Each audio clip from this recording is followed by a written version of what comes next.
बिस्मिल्लाहिर्रहमानिर्रहीम। अस्सलाम वालेकुम। खुश रहें, आबाद रहें, अपने घरों में सेहत के साथ रहें। आज की मेरी वीडियो कटिंग पर है कि कटिंग जो है वो किस तरीके से लगाई जाए और कितने साइज़ की लगाई जाए और किस मौसम में लगानी चाहिए। और इसमें आपको आज मैं बहुत इम्पोर्टेंट टिप्स बताने वाली हूँ, तो वीडियो को एंड तक ज़रूर देखें। और एक फ्रेंड ने क्वेश्चन किया था कि क्या अगर हम कोलियस प्लांट की तमाम कटिंग्स जो है वो लगा दें और सिर्फ मदर प्लांट पे कुछ भी ना रहने दें, कोई ब्रांच ना हो, तो क्या वो दोबारा से ग्रो कर जाती है। तो आज उसका भी मैं रिप्लाई दूँगी।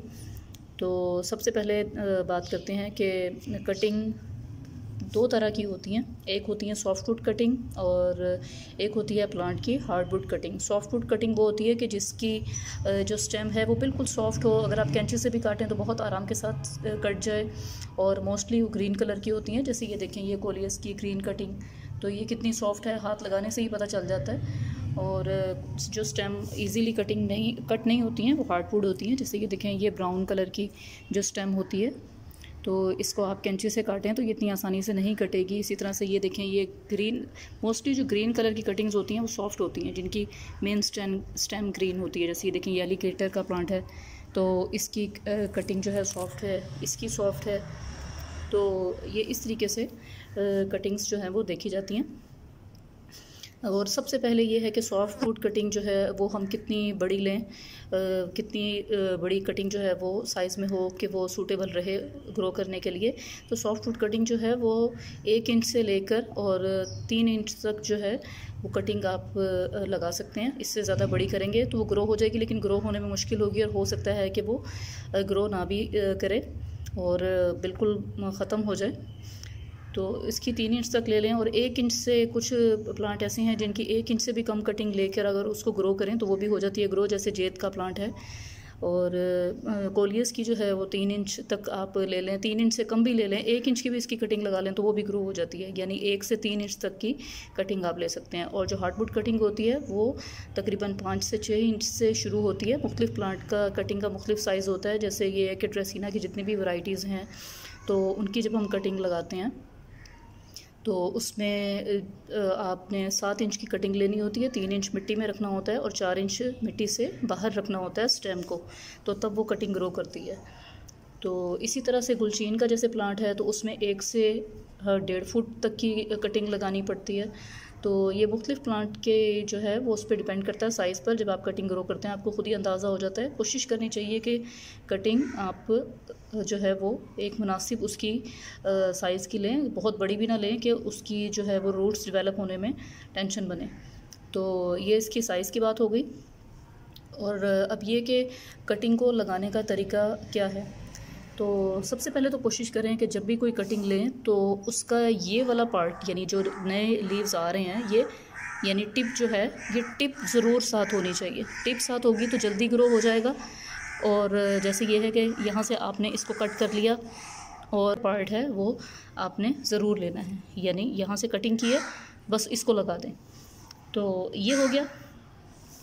और कटिंग जब भी लगाएं कोशिश करें कि कोई भी काम आप पौधों के हवाले से करें तो उसमें जैसे ये है कि गोडी करें या खाद दें या कटिंग लगाएं या प्लांट को ट्रांसफ़र करना है एक प्लांटर से दूसरे प्लांटर में, तो उसको आप कम से कम, अगर जैसे आपने आज सुबह काम करना है तो आपने कल रात को पानी दे देना है गमलों में, या कम से कम 3-4 घंटे पहले गमले में पानी ज़रूर डालें ये सारे काम करने के लिए। इसी तरह जब कटिंग आप लगाने लगते हैं तो एक दफ़ा गमले को अच्छी तरह से पानी दे लें और उसकी मिट्टी यानी नमी पे हो, गीली हो, और ताकि ये जो उसकी स्टेम में पानी आ जाए और जब ग्रो करें तो पानी की कमी से आपकी कटिंग जो है वो ज़ाया ना हो जाए। अब बात आ जाती है कि कटिंग को किस सीज़न में लगाना चाहिए। और ये आपने भी मोस्टली ये बात सुनी होगी कि कटिंग को जो है वो ज़्यादातर मानसून सीज़न में ग्रो करना चाहिए या फिर बहार के मौसम में यानी स्प्रिंग सीज़न में ग्रो करना चाहिए।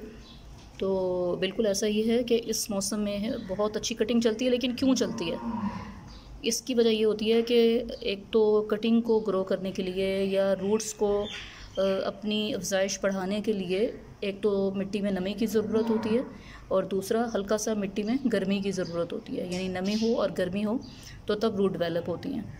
तो सख्त सर्दी में या सख्त गर्मी में क्यों नहीं कटिंग कामयाब होती, उसकी वजह यही होती है कि सर्दियों में मिट्टी ठंडी होती है और बेशक हवा में नमी होती है, लेकिन मिट्टी ठंडी होने की वजह से कटिंग जो है वो ग्रो नहीं करती। और शदीद गर्मी का ये होता है कि मिट्टी बहुत ज़्यादा गर्म होती है और हवा में नमी बिल्कुल भी मौजूद नहीं होती है, जिसकी वजह से क्या होता है कटिंग बहुत जल्दी सूख जाती है और जितनी देर में रूट डेवलप होने का टाइम शुरू होता है तब तक वो कटिंग पूरी खुश्क हो चुकी होती है, उसके अंदर का पानी खुश्क हो जाता है। चाहे आपने पानी दिया हुआ भी हो, लेकिन फिर भी ये है कि चूँकि एटमॉस्फेयर में हमारे नमी मौजूद नहीं होती है बिल्कुल भी, जिसकी वजह से कटिंग कामयाब नहीं हो पाती है। तो इसका जो बेसिक जो इसका रूल है वो यही है कि मिट्टी में नमी हो और हल्की सी गर्मी हो। तो इसलिए इसको हम मानसून सीज़न में कटिंग्स को प्रेफर करते हैं ग्रो करने के लिए, कि इसमें क्योंकि मानसून सीज़न में ये होता है कि हवा में नमी भी बहुत मौजूद होती है और टेम्परेचर भी थोड़ा सा ज़रा हाई होता है, यानी मिट्टी को गर्म रखता है। तो ये सूटेबल वेदर है कटिंग के लिए। लेकिन अगर किसी वजह से आप कटिंग मानसून सीज़न में या स्प्रिंग सीज़न में नहीं लगा पाते हैं और आपको जैसे ये कि पौधा डाई बैक हो रहा है और अब आपको ये है कि इस पौधे को तो बचा नहीं सकते, लेकिन इसकी कटिंग लगाकर हम नए पौधे बना लें, तो वो कोई मुश्किल ऐसी बात नहीं है। उसके लिए सबसे बेहतरीन टिप यही है कि आपने अगर या गर्मी है या सर्दी है और आपने कटिंग लगा ली है, तो उन कटिंग के ऊपर चाहे शदीद गर्मी है या शदीद सर्दी, आपने उस कटिंग के ऊपर पॉलीथीन बैग जो हम किचन में ग्रॉसरीज़ के लिए जो है वो बैग्स ग्रॉसरी या और दूसरे सामान के लिए जो प्लास्टिक के बैग्स आते हैं, उससे आप इस पूरे गमले को जो है वो कवर कर दें, ठीक है ना। और उसको तकरीबन कोई 4-5 दिन या एक हफ़्ता, सर्दी में 1 हफ़्ता ले लें और गर्मियों में 3 से 4 दिन जो है वो उसको पॉलीथीन बैग से कवर कर दें। तो उससे ये होगा कि अंदर जो है वो उसका जो प्लांटर है या गमला है उसका एटमॉस्फेयर मॉइस्चर। ये फरवरी के महीने में मैं कोलियस का प्लांट लेकर आई थी, जो माशाल्लाह से इसकी अच्छी ग्रोथ इसकी हो गई और इसी की ये कटिंग लगाई है। तो पहली बात तो ये है कि आप ये ना सोचें कि नया प्लांट कोई भी या बेबी प्लांट है और ये आपने कटिंग लगाई है तो वो फ़ौरन के फ़ौरन बहुत तेज़ी के साथ ग्रो करेगा। हर प्लांट के ग्रो होने का एक टाइम होता है, बाज़ प्लांट जल्दी ग्रो कर जाते हैं और बाज़ को टाइम लगता है, और बाज़ को अपनी जो है वो ये कह लें कि माहौल के हिसाब से एडजस्ट होने में या अपनी ग्रोथ को पकड़ने में 1 से 2 साल भी लग जाते हैं।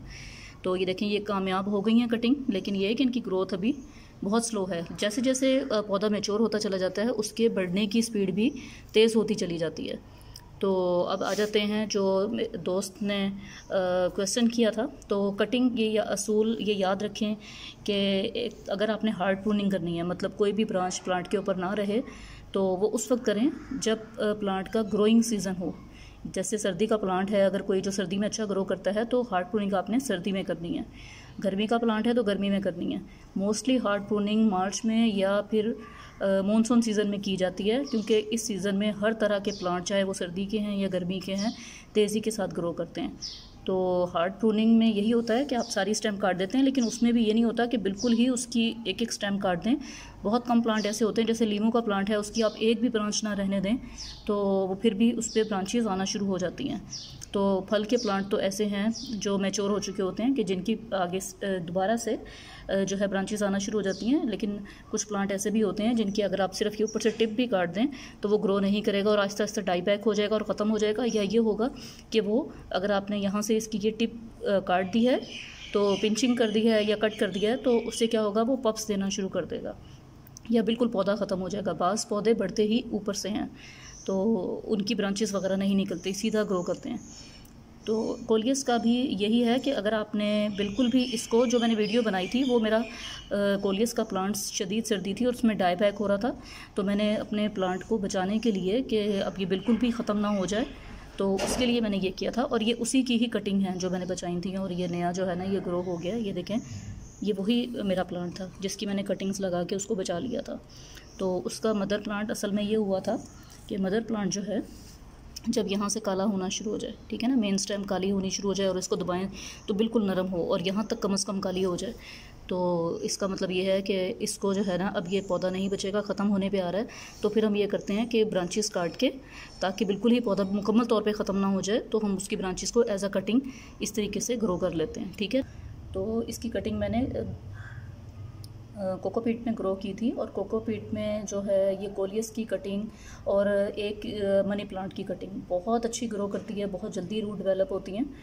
तो उसमें भी ग्रो हो जाती है, लेकिन मिट्टी में ज़रा टाइम लगता है और आपको ज़रा एहतियात करनी पड़ती है।